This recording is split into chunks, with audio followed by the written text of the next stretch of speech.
เราไปทางไหนเราบอกกันแม่นี่อยู่ทางหน้าฮันโกไปอาดานน่ะต้นไม้ไล่จนดอกเพิงอันที่อันหันสวนดอกเพิงแล้วกูคนไปทางมันจึงอีซี่สำหรับกูสวนดอกเพิงไปทางเพิงกระบี่ไปทางกระบี่ไปทางเฮือกระบี่นั่นเลยคันไปทางซาเฟียก็ได้ดิตอนทับเข้าสู่รายการซาเฟียเนาะ3 เสี่ยว 3 ผัก3 เสี่ยว 3 ผัก3 เสี่ยว 3 ผักตอนนี้อันเอาอเมริก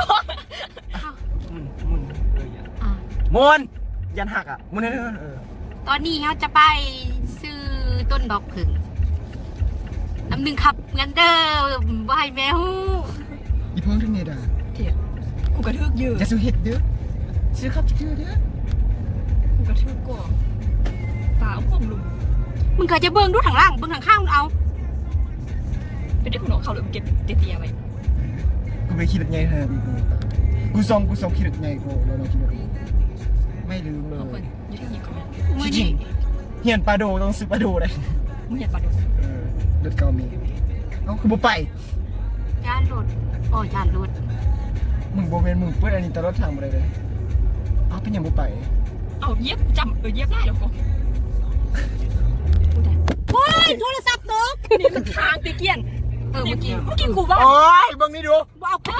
โอ้แต่ว้าวแม่โอ้ยจะโผล่เนอะไปหากูพาแล้วเด้อกูก็ไม่กูเลยนั่นเบรกมือนี่เบรกมือตัวมันโดนมันเบรกตีเดี๋ยวตัดไปส่วนดอกเพิ่งเลยเนาะเสียงแบบตาย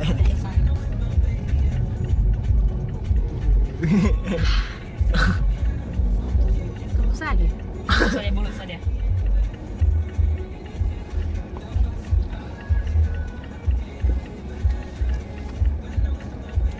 เขาเจ้าไปก่อนก็ได้เสื้อถ่ายเถอะลิงที่นอนอุ้ยแตกเลยซึ่งกูต้องย่องนั่นแหละขับบุญนุ่มบุญดีที่ไม่ได้เลยป่ะมันเห็นหน้ามึงโอ้ยดีแต่การเธอจะตกจับไว้เดะแบบคันมามันอีจึกแล้วมีเสียงขนาดนั้นครับโทรศัพท์กูด้วยน่าขบไส้กว่าดีดีเป็นออกเพียงงานเพลงยังดีอย่างนี้ได้ถึงเมตรอ่ะเบดรูมเพลงยังดีนิดนึงปลาเพลงยังดี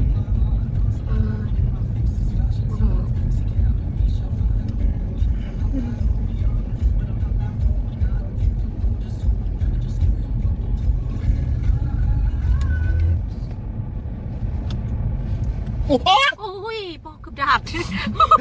เอง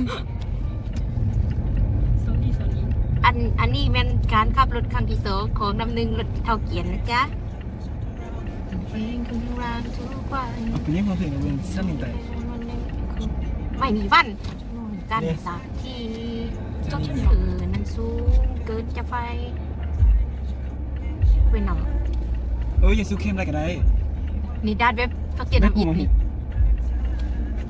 ตัวนี้เนาะนั่นแหละวิ่งลงไปแล้วไปซื้อรถจักรเอามือนี่ขึ้นไปนะขึ้นสำนักนี่แหละกระเยานี่ไปนำอ่ะกระมวลกติ้นหรอไม่ได้สักกับลงเป็นการสู้เลยให้กูขับเลยกูขับเดี๋ยวไปทางได้ดีวะเดี๋ยวนี้เราไปหอไซก่อนแล้วก็เดี๋ยวขั้วอีกเนาะเฮ้ยเดี๋ยวขั้วอีกก็ไปซื้อเลยที่เขาเห็นเห็ดเบียกอ่ะ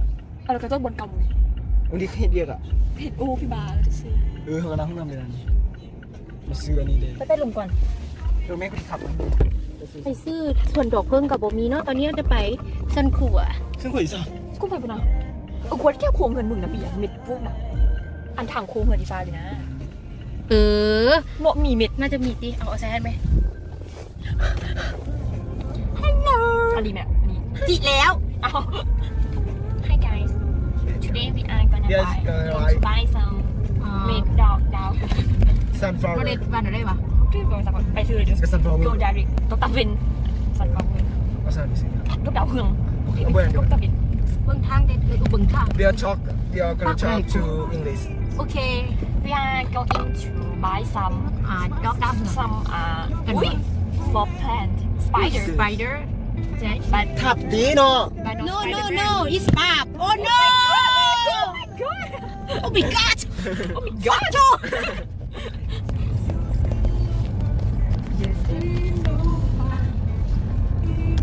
We're gonna talk. We're gonna talk a lot. turn on คนติ๊ก We're going speaking น้ำหนึ่ง I want to poo poo. ขี่ Oh วะ my god Oh, I stole my egg. I stole my egg. oh yes เข้ากรุงเข้ากรุงวันอะไร turn right left turn right How freak.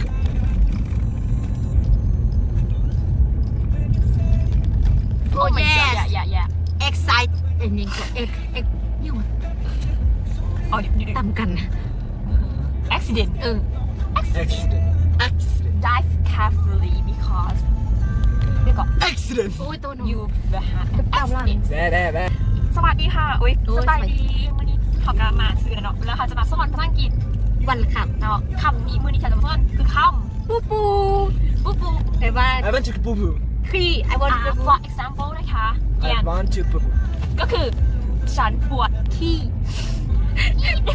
เหี่ยวด้วยเลยเนี่ยโอเค great so now we are going to go some the new place because เมื่อกี้ไม่เห็นเราก็เลยจะมา พรา at the moment อ๋อเมื่อกี้เราสอนเขาว่าปวดขี้ ปวดขี้ ปวดเยี่ยว ดีๆจะบอกว่าปวดเยี่ยวนะคะ ปิ๊ปีปิ๊ปีเป็นคำที่น่ารักของมูตอนนี้กันเลยค่ะ I want to ปิ๊ปี้นะคะ ก็แปลว่าฉัน เจ็บเยี่ยว Bush. นี่มันยังเป็นเอาหนีสู้ Die. Oh, until you die. Okay so now we are going into new ยัง new station New bush. new beach นะคะ we are gonna buy some flower We gonna buy.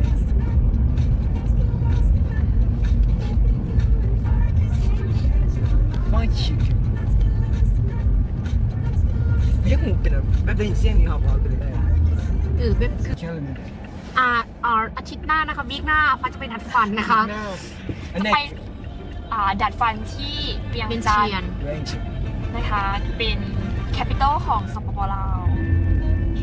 เดี๋ยวฟ้าจะมารีวิวให้ดูนะคะว่าดัดฟันแล้วเป็นยังไง เราจะมาให้ before กันค่ะ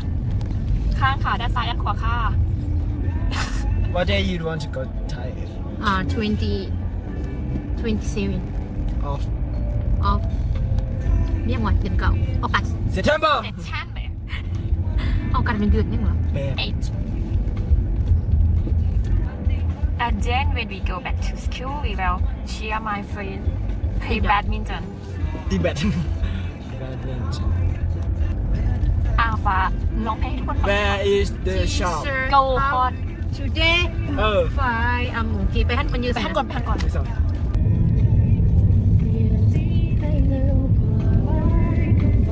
มันทึกแดดแล้วมันจะเป็นอะไร Yes sir so stupid Yes ready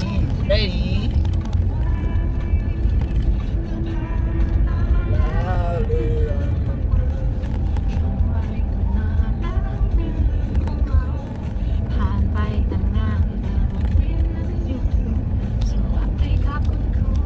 วันเลิกงานที่วันนี้พบกัน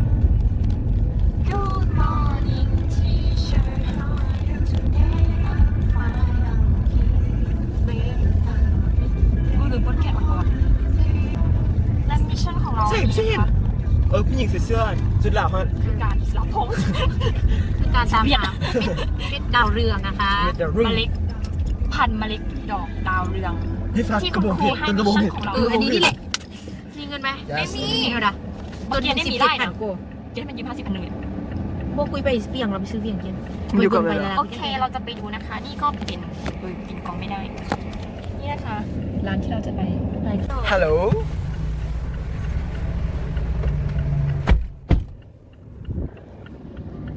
This is a sunflower is a flower shop Islamic garden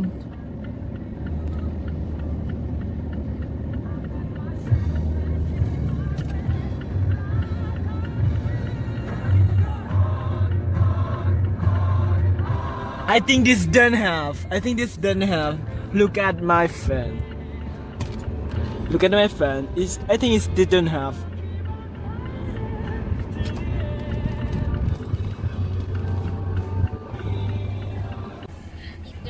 It doesn't have ค่ะ It doesn't have. so we are gonna back to school บ่มันก็อันนั้นนี่ หัวบ่มีดี One more place. บ่อันนั้นนี่ งอ Boom. การ ตามควย การหมุนรถ Like I say, 360 Susu there. You are going to direct เอาเส้นบ go นอันนั้น to นี่ stick on? บนเขาเห็นอันเข้าค่ายนะในร้านนี่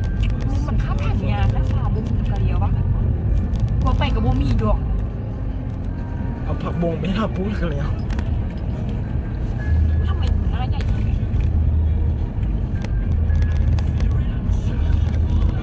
ไอ้บุยังไปโรงเรียนคิดเลยอ่ะดิฉันบ่สำเร็จ ดิฉันของเราไม่สำเร็จนะคะเราหาซีดอกเรียนทูเดย์เราก็เราจะวันนี้ไม่ได้ลาท่านผู้ชมไปแค่นี้ค่ะบ๊ายบา